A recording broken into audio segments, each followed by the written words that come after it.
So today what we're looking at is an issue a lot of people have in mobile homes, homes in general, and also tiny homes. If you've bought a used mobile home or a pre-owned home, polybutyl was pretty common, and it created a lot of leaking issues and pipe splits. In other mobile homes, I've actually replaced all the polybutyl with PEX. What we're going to do here, to avoid going in the subfloor and the walls, since the damage wasn't very extensive, we're going to cut this and splice into it. We're going to use sharkbite pullers, and we're going to go PEX and replace this. And this is a pretty common repair. So when you're looking at this, what you want to do is come in here and you want to make your cuts as close as here as possible. That way, if you make a mistake or you have to do it again later, you have plenty of pipe here to make another cut on. That way you don't get involved in the subfloor.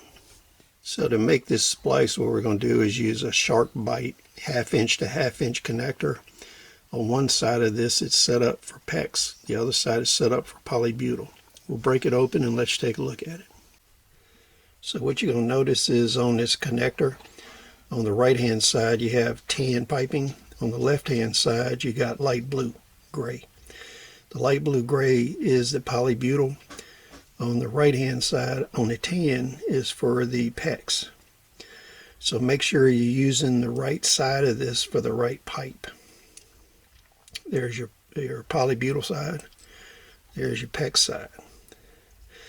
Now the thing I like about these is these are slip-on fittings. You don't have to use a wrench to tighten them.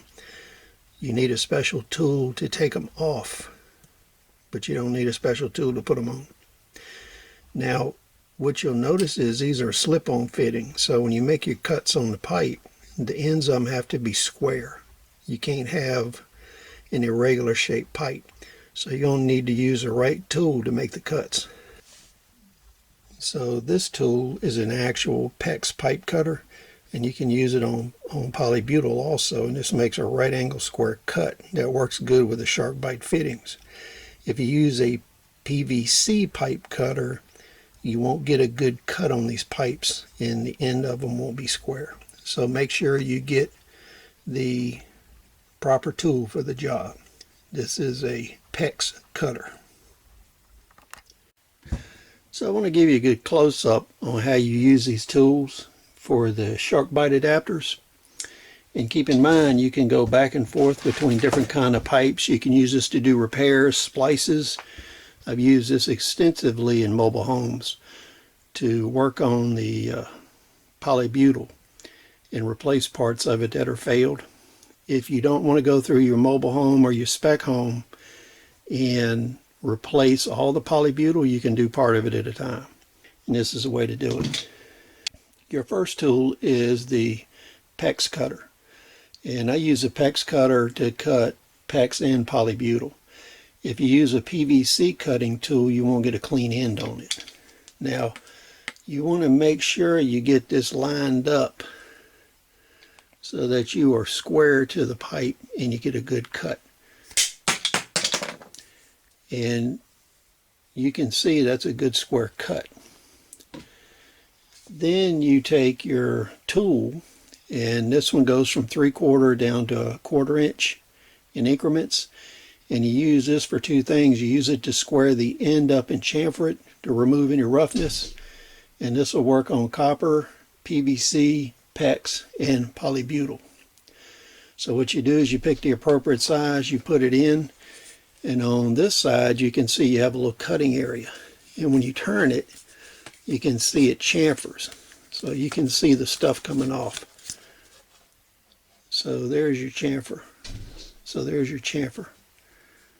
And that's what you want when you're putting these together. Now, the second thing you use this tool for, after you chamfer the pipe, you want to make sure that your pipe is going deep enough into the sharkbite fixture where it will be a waterproof tight connection.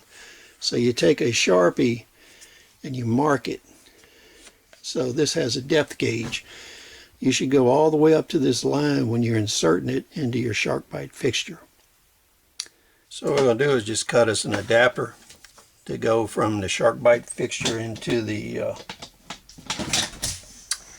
into the valve we're going to use.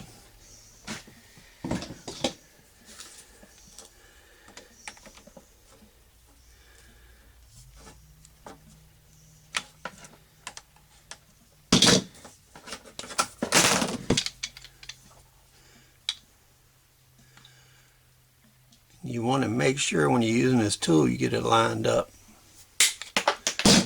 And what that does is that gives us a nice square shaped end. You want to make sure there's no roughness on these. So then we'll take our tool, we'll go ahead and mark this.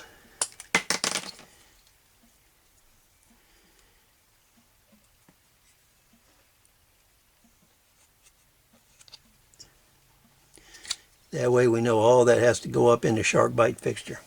So we got a sharkbite valve here.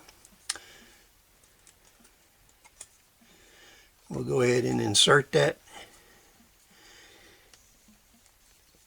Sometimes these take a little bit of force to get them in there. And you can see we're down to our mark. Now the hardest part of doing shark bites in any plumbing is actually getting into the area to do the work. And you can see our mark. We'll go ahead and insert this. Now one thing I really like about shark bite fixtures is you can rotate them and it's not a problem. They don't leak from rotation. And when you're cutting your valves on loose pipe like this, make sure you offset them so the handles don't hit each other. So basically here what we did is we did small PEX adapters. So it went from polybutyl shark bite adapter to PEX, put a new valve in. Same thing over here. So what we'll do for the rest of the plumbing is just go ahead and do the rest of it in PEX. I'm not going to use your time up showing you that. This is the important part, how you go from polybutyl to PEX to make your repairs. Please rate, comment, subscribe. We'll see you on the next video.